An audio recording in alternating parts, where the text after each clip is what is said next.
अस्सलाम वालेकुम जी, वंस अगैन वेलकम बैक हमारी इस लाइव ट्रांसमिशन में। सनसिल्क वर्ल्ड कप क्रिकेट हंगामा is presented by Panther tyre, powered by Sparx smartphones and brought to you by ज़मीर.com। हर पता हमें पता है। Of course, with me is Salim Malik साहब and Abdul Rauf साहब। अस्सलाम वालेकुम जी, how are you? 137 runs and Australia lost. So आज की जो प्रेडिक्शन थी, अच्छा वैसे बाय द वे ये मैं ऑन रिकॉर्ड कहना चाहता हूँ कि वैसे तो सलीम साहब ने ये कहा था कि हो सकता है ऑस्ट्रेलिया जीत जाए, लेकिन बाद में जब हम ब्रेक पे चले गए थे तो इमीडिएटली कहा था मैंने कह तो दिया है लेकिन मुझे पता है जीतना साउथ अफ्रीका नहीं। So will start with you. आपकी प्रेडिक्शन जो थी वो बिल्कुल सही साबित हुई and Australia lost by 137 runs. India से 6 विकेट्स के जरिए 6 विकेट्स के साथ हारा है और आज 137 रन की शिकस्त। मुस्तकबिल क्या है इस वर्ल्ड कप में उनका? देखिए बेसिकली जब आपके अंदर डर आ जाए तो फिर बड़ा मुश्किल हो जाता है जीतना, क्योंकि जो लास्ट मैच इंडिया के खिलाफ खेले उसमें इन्होंने सेकंड बॉलिंग की थी और उसमें इनका जो स्टार्ट था बहुत अच्छा था। इन्होंने 20 रन पे इंडिया के 3 आउट तो आज इन्होंने पहले बॉलिंग करके भी देखी। आज इन्होंने पहले बॉलिंग की और उसमें फॉल्ट इनकी फास्ट बॉलिंग का नहीं था, इनका जो स्पिन बॉलिंग अटैक है वो शुरू से ही वीक है। और इंडियन पिचेस पर जब तक आपके पास अच्छे स्पिनर्स नहीं होंगे आप रिजल्ट नहीं ले सकते। मैंने आपको पहले भी कहा था कि जो इनके मेन प्रीमियर बॉलर हैं ज़ेम्पा, एडम ज़ेम्पा, उन्हें लगता है कि वो प्रीमियर बॉलर जी वो लेके मैं आपको बता रहा हूँ उन्हें लगता है मतलब एज ए प्रीमियर बॉलर उनको लेके आए हैं। उन्होंने 6 मैचेस में इससे पहले वर्ल्ड कप के 6 विकेटें ली हुई थी। आज उन्होंने 7वां मैच खेला और एक विकेट ली है, अपना रिकॉर्ड उन्होंने कायम रखा। उसके बाद जो इनके मैक्सवेल है, देखें वो पार्ट टाइम स्पिनर है, इतने रेगुलर बॉलिंग नहीं करते, मगर उन्होंने बहुत ही अच्छी बॉलिंग की है। 10 ओवर में उन्होंने 34 रन देके 2 आउट किए हैं और उन्होंने डिफरेंस क्रिएट किया। मगर जो उनका रेगुलर स्पिनर था जिसमें एडम ज़म्पा आते हैं, वो कोई ऑस्ट्रेलिया को कारकर्दगी देने में नाकाम रहे। अच्छा एक काम करते हैं, मैं पहले आपको बैटिंग दिखाता हूँ ऑस्ट्रेलिया की, उसके बाद आपसे राय लेते हैं कि आपको क्या लग। देखिए 311 हम जब बात कर रहे थे तो हमने ये डिस्कस किया था कि अगर 320 तक का चला गया तो इवन दो कि ऑस्ट्रेलिया की बैटिंग स्ट्रांग है, ऐसा ना हो कि कहीं वो एक्सपोज हो जाए। और आज ये बिल्कुल ऐसी ही बात साबित हुई, एक्सपोज हुए वो।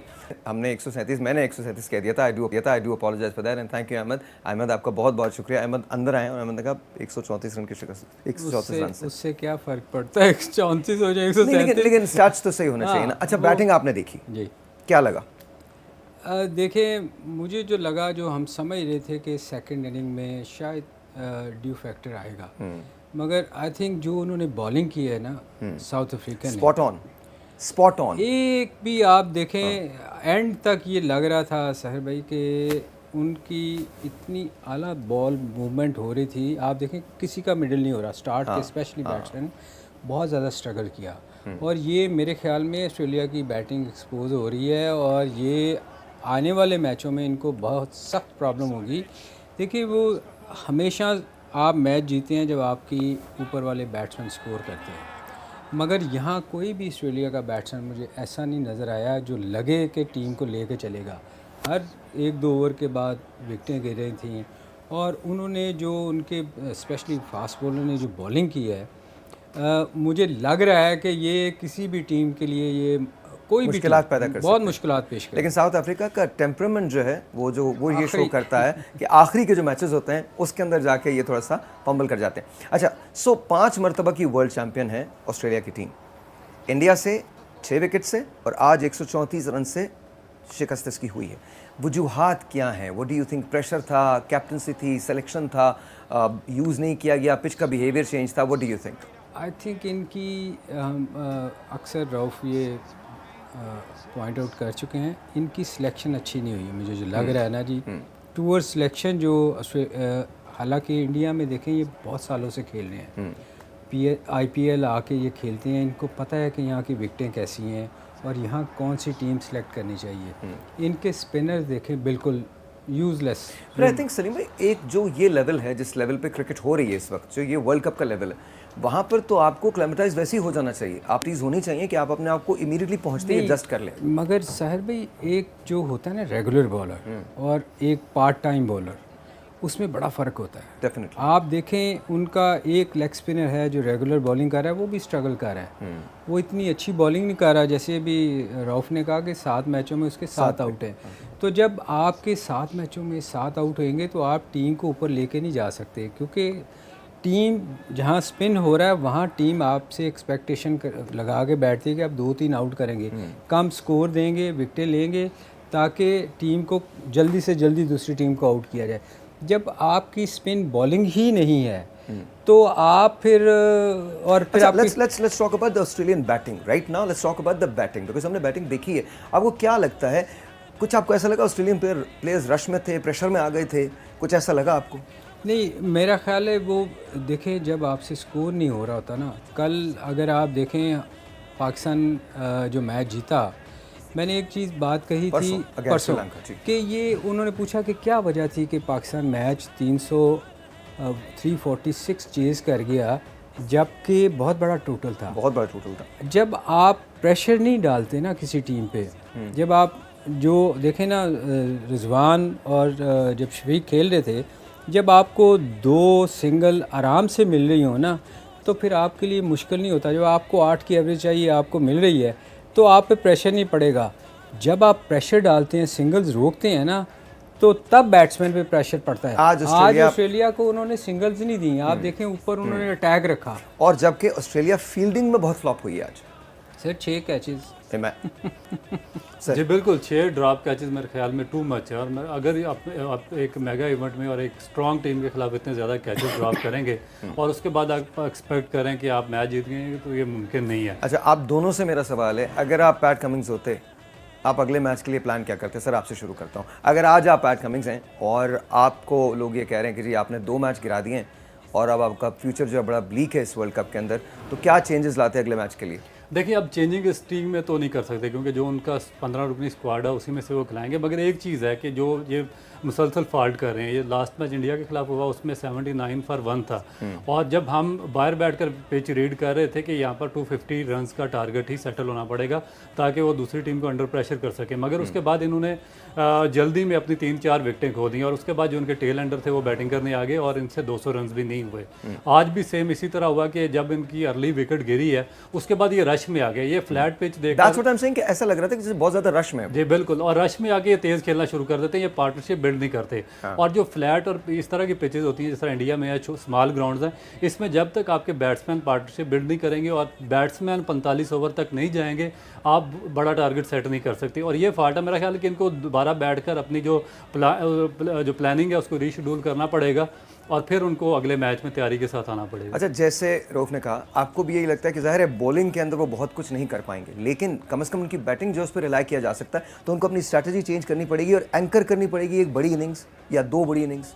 असल में सहर भाई बात ये है कि ये ऑस्ट्रेलियन जो है ना, ये आप इनका थ्रू आउट कैरियर देखें ना, ये शुरू में ना आके अटैक करने की कोशिश करते हैं और ये तेज़ खेलते हैं और दूसरी टीम को अंडर प्रेशर लाने की कोशिश करते हैं। मगर उस सूरत में हो सकता है कि अगली टीम बॉलिंग अच्छी लाइन पे ना कर रही हो। आप पिछला मैच भी देखें, इन्होंने साउथ अफ्रीका ने अपनी लाइन नहीं छोड़ी। ये सबसे खूबसूरत बात इनकी बॉलिंग की ये है कि इन्होंने एक जगह बॉलिंग की है जो बैट्समैन को तंग करने वाली थी। तो ऑस्ट्रेलिया को जो चाहिए था आज करना वो ये था कि ये लंबी इनिंग लेके चलते। जब आपकी विकेट्स इन हैंड होती हैं ना, फिर आप 100 रन्स 10 ओवरों में भी कर लेते हैं, 120 भी कर लेते हैं। जब आपकी विकेटें गिरती है ना वक्फे के साथ, फिर आप अंडर प्रेशर रहते हैं, फिर आपसे स्कोर नहीं होता। फिर इनको अब थोड़ा सोचना पड़ेगा कि अगर बैटिंग हमने मैच जीतने हैं तो हमें पार्टनरशिप लगानी है। कितना वाइटल रोल होगा डेविड वार्नर का आगे आने वाले मैच? देखिए, डेविड वार्नर ना थोड़ा स्ट्रगल कर रहे हैं। मैं काफ़ी देर से अगर आप उनकी इनिंग देखें ना, मैं अक्सर ये बात करता हूँ कि उनको अगर स्टार्ट में कोई भी स्पिनर, ऑफ स्पिनर उनको बॉलिंग करेगा ना, वो उनसे स्कोर नहीं होता। वो अगली बॉल को बैकफुट पे खेलते हैं। शुरू में उनको कोई प्रॉब्लम है, मैंने बहुत दफ़ा उनको देखा है कि अगली वाली बॉल को वो बोल्ड होते हैं, वो बैकफुट पे चले जाते हैं। वार्नर एक ऐसा बैट्समैन है, इसमें मैं वो उनसे छीन नहीं सकता जो उनकी एबिलिटी है, वो बड़ा स्कोर करते हैं, रिकॉर्ड शो करता है। मगर उनको रिस्पांसिबिलिटी लेनी पड़ेगी कि That's exactly what I'm saying कि अगर आप पैट कमिंस होते हैं तो आप डेविड वार्नर से क्या एक्सपेक्ट करते हैं कि आपने क्या करना? देखें, वो ऑब्वियसली अगर बड़ा स्कोर उनको करना पड़ेगा। 2 मैचेस हो गए हैं, ऑस्ट्रेलिया जैसी टीम स्ट्रगल कर रही है। अगर इन्होंने रिस्पांसिबिलिटी ना ली, आपको लंबी इनिंग खेलने के लिए लंबा खेलना पड़ेगा। बेशक आप शुरू में तेज़ ना खेलें, मगर अगर 15-20 ओवर तक अगर आपकी विकेट नहीं गिरती, बेशक आप स्कोर कम कर लें।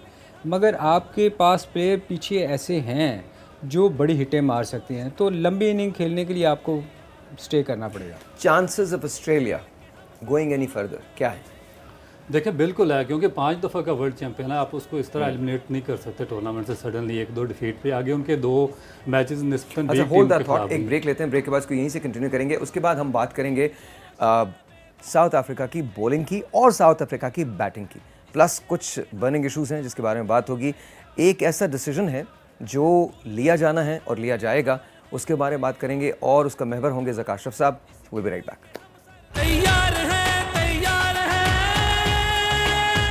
All right, G, once again, welcome back and let's talk about South Africa. सबसे पहले तो हम बात करते हैं साउथ अफ्रीकन बैटिंग की, स्पेशली डिकॉक। सेकेंड 100 बताइए।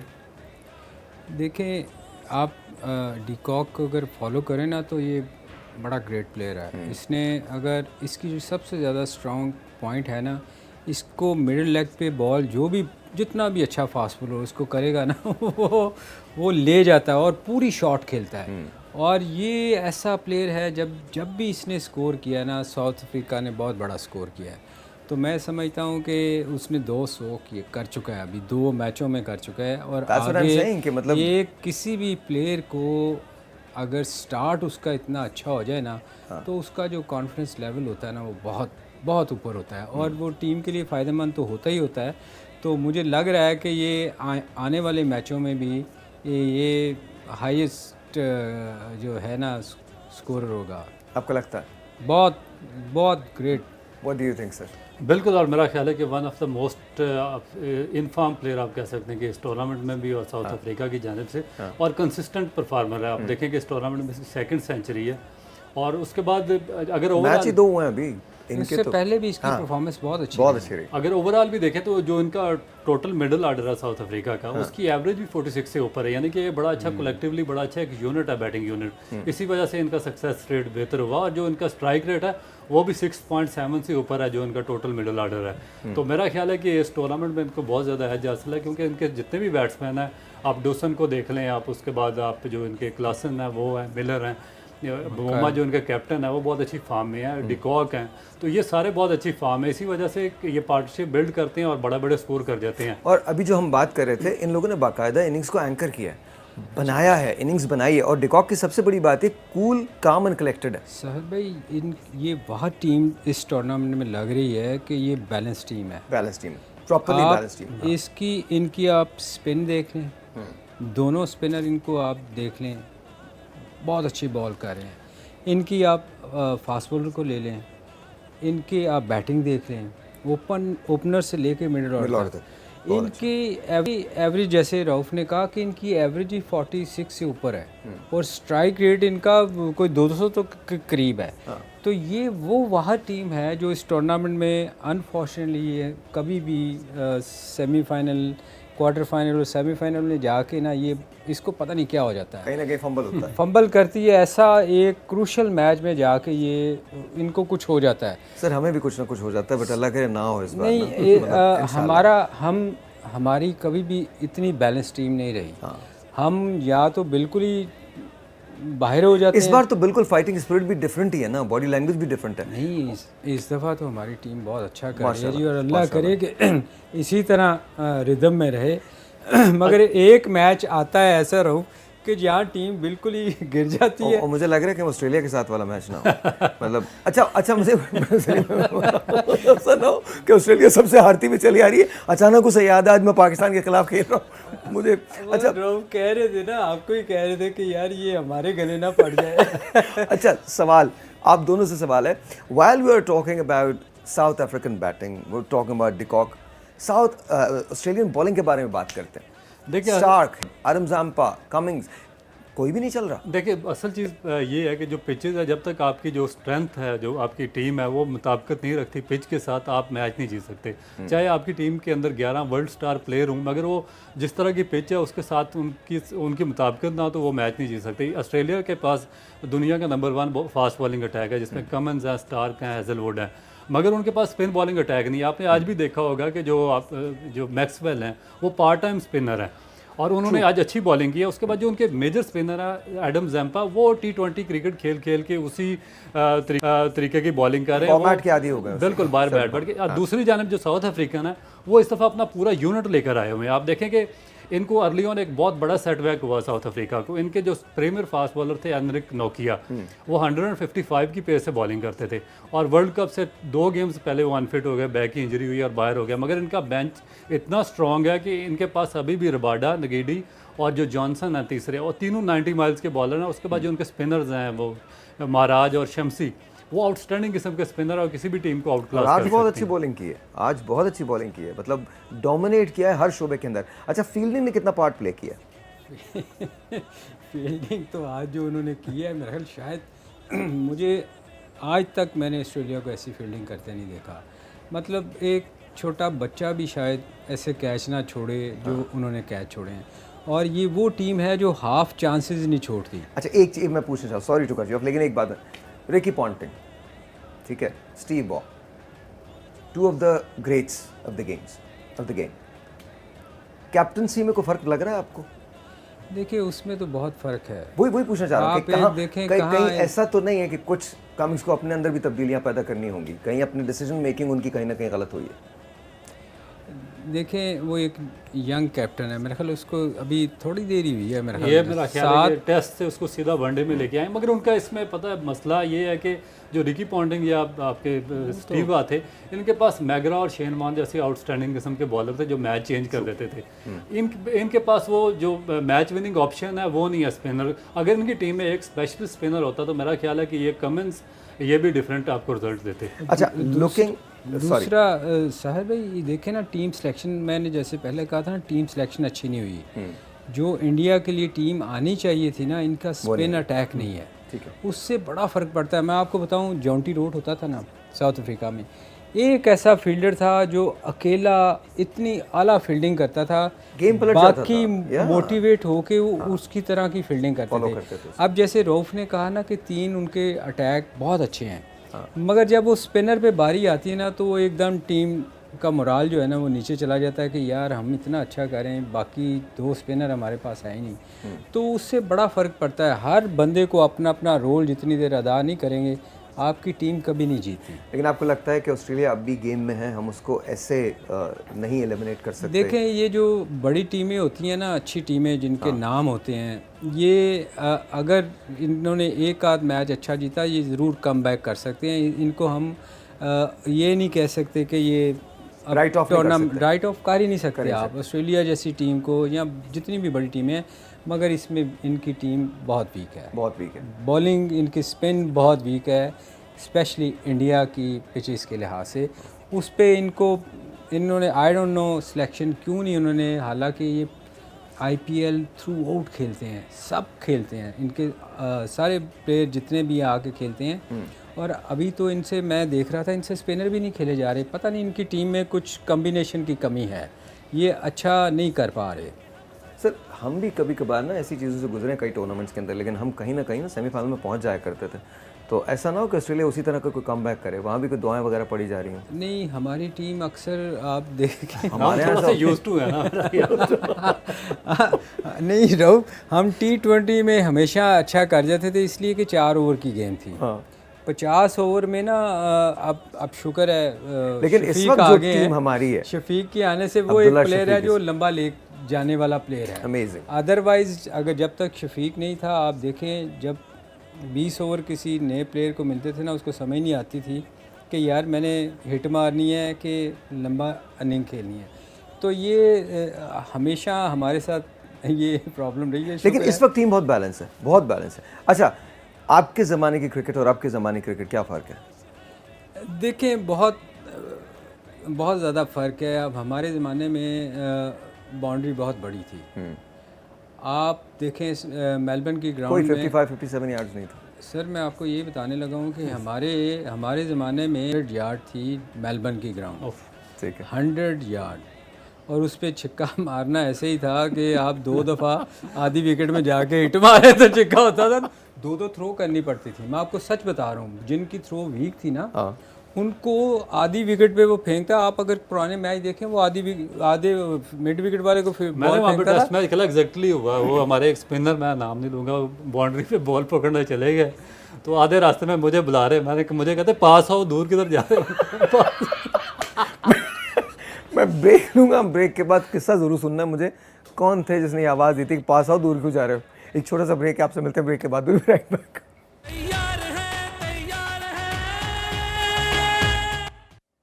Alright, जी, once again.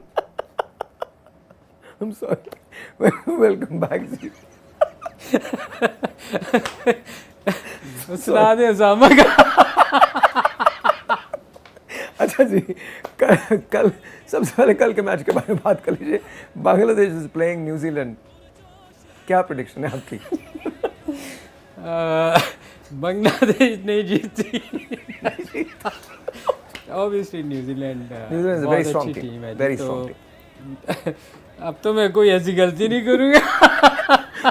आप कोई हमदर्दी के नंबर नहीं दे रहे? नहीं, न्यूजीलैंड मेरा ख्याल है far better team than Bangladesh. लेकिन क्रिकेट में कुछ भी हो सकता है। कल अगर बांग्लादेश बहुत अच्छा खेल जाए तो कुछ भी हो सकता है, एनीथिंग इज पॉसिबल। वो हम वही बात कर रहे थे कि वो कर देनी चाहिए। वो आपने कहा था कि हैंडीकैप होना चाहिए इसमें, जो अच्छी टीम हो उसके तीन। मैंने नहीं कहा था, कहा तो आपने था। आप मेरा नाम लगा दें, कोई बात नहीं। ये मलिक साहब की जो है ना, ये थ्योरी है कि जी हैंडीकैप मिलना चाहिए। कमजोर टीम जो है वो पूरी टीम खेले और जो ताकतवर टीम है उसके 3 प्लेयर्स खेले। ये हैंडीकैप है। Bangladesh is playing against New Zealand. कल का मैच है। अच्छा, ये गोल्फ में होता है ना ऐसे? बिल्कुल होता है, बिल्कुल। अच्छा, कमिंग बैक टू, आज पाकिस्तान ने प्रैक्टिस भी की है। स्पिनर्स का कितना वाइटल रोल होगा पाकिस्तान इंडिया के मैच में? बहुत होगा। अब देखें, ऑस्ट्रेलिया के ख़िलाफ़ उन्होंने 3 स्पिनर्स के साथ खेले थे, तो वो विकेट अगर आप उस पिच को अगर आप देखते तो वहाँ जब बॉल गिरती थी तो लिटरली मट्टी उड़ती थी साथ। और उनको फ़ायदा एडवांटेज ये होगा था कि सेकंड इनिंग में ड्यू फैक्टर की वजह से बाद में कुछ नहीं हुआ था, तो उसके बावजूद उन्होंने बड़ा उनको 3 आउट कर लिए थे। इंडिया की देखे जो स्ट्रेंथ है वो उस पर जाएगा और वो डेफिनेटली कोशिश करेगा कि उनका स्पिन अटैक अच्छा है तो वो स्पिन के साथ खेलने की कोशिश करेगा। जी सर। देखिए, एक चीज़ देखने वाली कि जो शादाब खान है काफ़ी अरसे से आउट ऑफ फॉर्म है, तो हम काफ़ी अरसे से यही बात कर रहे थे। पहले हमने अब्दुल्ला शफीक की बात की, Fakhar Zaman out of form थे कि आप उनको रिप्लेस नहीं कर रहे, उनको रिप्लेस किया गया और पहले मैच में सेंचुरी की। अब मुझे नहीं पता पाकिस्तान की मैनेजमेंट क्यों डर रही है। अब मेरा ख्याल है कि Usama Mir far better spinner है शादाब खान से। आपको लगता है इंडिया जैसे क्रूशल मैच में उसामा को मौका देना चाहिए? मेरा ख्याल है कि मैनेजमेंट तो चांस नहीं देगी, लेकिन उसूलन अगर क्रिकेट को सामने रखते हुए फैसला किया जाए तो उसामा का चांस। अगर आप कप्तान होते, अगर आप बाबर आजम की जगह होते तो आप किसे खिलाते? उसामा को खिलाते। Sir, you agree? ये देखें, उसामा को इसलिए खेलना चाहिए कि वो पिछले काफ़ी इस वर्ल्ड कप को छोड़ दें, आप एशिया कप को भी ले लें, उससे पहले भी वो स्ट्रगल कर रहा है। इवन PSL में पाकिस्तान में भी स्ट्रगल कर रहा है। शादाब स्ट्रगल कर, वो बुरा प्लेयर नहीं है। हम उसके पर्सनली कोई बात नहीं है कि जी वो हम उसके मुखालिफ हैं, मगर वो स्ट्रगल कर रहा है। जब आप एक बंदा स्ट्रगल कर रहा हो तो फिर उसको आप ज़बरदस्ती जब खिलाएंगे ना तो वो बेचारा एक तो खुद अंडर प्रेशर होगा और दूसरा वो आपकी टीम के लिए अच्छा। वेरी क्विकली मैं आप दोनों से सवाल करूंगा। सुनील गावस्कर ने अब्दुल्ला शफीक को बहुत प्रेज़ किया है और ये कहा है कि अब्दुल्ला की इनिंग्स जो थी वो बहुत कमाल थी और बहुत एक टेस्ट क्रिकेटर की तरह से वो खेला है। उसने बाकायदा अपनी इनिंग्स को लॉन्च किया है और ये बहुत बड़ी फाइंड है पाकिस्तान के लिए। सो हियर्स माय क्वेश्चन, क्या उन पर प्रेशर ज़्यादा आ गया है टू परफॉर्म अगैन या प्रेशर लेस हुआ है? देखें, जब इस किस्म की बातें होती हैं ना तो फिर प्रेशर बढ़ता है अगैन। यस, उसकी रीज़न ये है कि फिर लोग आपसे एक्सपेक्टेशन बहुत ज़्यादा बढ़ जाती हैं। पर मेरा ख्याल है अभी उसका अर्ली है, थोड़ा उसको प्रेशर लेना नहीं चाहिए और मेरे ख्याल में बाहर की बातें सुननी भी नहीं चाहिए। जब आप किसी टूर पे हो ना तो आप अच्छा कर रहे हो या बुरा कर रहे हो, आपको बाहर की बातें नहीं सुननी चाहिए, क्योंकि जब आप बुरा कर रहे होते हैं, लोग जब आपको कुछ बुरा कहते हैं ना तो उससे भी आपका प्रेशर बहुत बढ़ जाता है। अच्छा, मैं जब अच्छा कर रहे होते हैं फिर भी प्रेशर बढ़ता है। मैं ज़ैनब अब्बास के बारे में बात करना चाहता हूँ, लेकिन एट द सेम टाइम कुछ ऐसे इश्यूज़ हैं। इंडिया में वीज़ों का मसला अभी तक रिजॉल्व नहीं हुआ है। 11,000 एक्सपैट्स को जो पाकिस्तानी हैं, जिनके पास दूसरी नेशनलिटीज़ हैं, वो तो ज़रूर उनको वीज़े इशू कर दिए गए हैं बिकॉज उनका पासपोर्ट पाकिस्तान का नहीं है, लेकिन जो पाकिस्तानी पासपोर्ट के हामिल लोग हैं उनको वीज़े का इशू जो है वो हुआ पाए और ज़ाहिर है टिकट के प्राइस जो हैं वो एक फैक्टर हैं। आज ज़ैनब अब्बास को ट्वीट करना पड़ा, माफ़ी मांगनी पड़ी है। व्हाट डू यू थिंक, क्या ये सिर्फ इजारादारी है या फिर वाकई ज़ैनब गलत थी? देखिए मेरा ख्याल है कि इजारादारी या जो आपके पॉलिटिशियन होते हैं और दूसरे लोग होते हैं जो एक दूसरे के बायलैटरल टूर्स करते हैं, वो एक दूसरे के खिलाफ कैसी बातें करते हैं। आप उनका ट्विटर अकाउंट उठाकर देख लें, उनके सोशल मीडिया अकाउंट्स देख लें, तो but no one goes through that what she went through ना। अगर उसने इस तरह की कोई बात की तो मेरा नहीं ख्याल कि इसको इस तरह का बतंगड़ बताना चाहिए था कि उसको इतना उसको डिप्रेस किया जाता कि उसको इंडिया छोड़कर वापस जाना पड़ा। और आगे अब पहले आपने खुद ही बताया कि ना तो जर्नलिस्ट को वीज़े दिए और ना हमारे शायकीन को वीज़े दिए, जो गया उसको भी इंडिया छोड़ना पड़ रहा है। तो ये मेरा ख्याल है कि एक अफसोसनाक चीज़ है, इस तरह का होना कहीं कहीं मुझे ऐसा लगता है कि उनका मीडिया जो है वो ऐसी चीज़ें तलाश करके उसको बहुत ज़्यादा एक्सप्लॉइट करता है। Do you agree? ये वैसे तो नॉर्मली होता ये है कि ये क्रिकेटर्स के साथ होता है कि उनके इशू उठाए जाते हैं जब कभी कहीं टूर हो ना, स्पेशली इंग्लैंड या ऑस्ट्रेलिया वाले ऐसी चीज़ें निकालते हैं। आपकी कोई चीज़ निकाल देंगे जो कंट्रोवर्शियल हो, मगर ये एक जर्नलिस्ट के साथ ये फर्स्ट टाइम हुआ है कि उसको इस तरह थ्रेट किया गया है कि वो उस कंट्री को छोड़ के चली जाए। मेरे ख्याल में ये होना नहीं चाहिए था। ऑलराइट, मैच का टर्निंग पॉइंट बता दीजिए और इम्पैक्ट प्लेयर बता दीजिए। एक चीज़ रह जाएगी जो हम कल बात करेंगे और वो ज़का अशरफ साहब के हवाले से है, बिकॉज मैं इस स्ट्रैटेजी को समझ नहीं पाया हूँ कि ये क्यों हुआ है, लेकिन कल हम इसके सिलसिले में बात करेंगे। टर्निंग पॉइंट क्या था मैच का? गंदी कप्तानी। गंदी कप्तानी सर, यू टॉस जीतकर पहले बॉलिंग करना। really? एक ही बात उस वक्त आप उसको प्रेज कर रहे थे जी, आप ही ने उसको प्रेज किया था। नहीं, उन्होंने अपनी बॉलिंग को, कमिंस जो है वो रिस्क ले रहा है, वो नहीं चाहता। मैंने कहा था उन्होंने अपनी बॉलिंग को छुपाने की कोशिश किया तो दूसरी तरफ बैटिंग एक्सपोज हो गई। अच्छा वो बुरी कप्तानी हो गई ना। इम्पैक्ट प्लेयर ऑब्वियसली एक ही है जी, डिकॉक। ऑलराइट जी, दिस इज आवर ट्रांसमिशन। कल सुबह हमें ज्वाइन कीजिएगा 1 बजे। तब तक के लिए खुदा हाफिज़।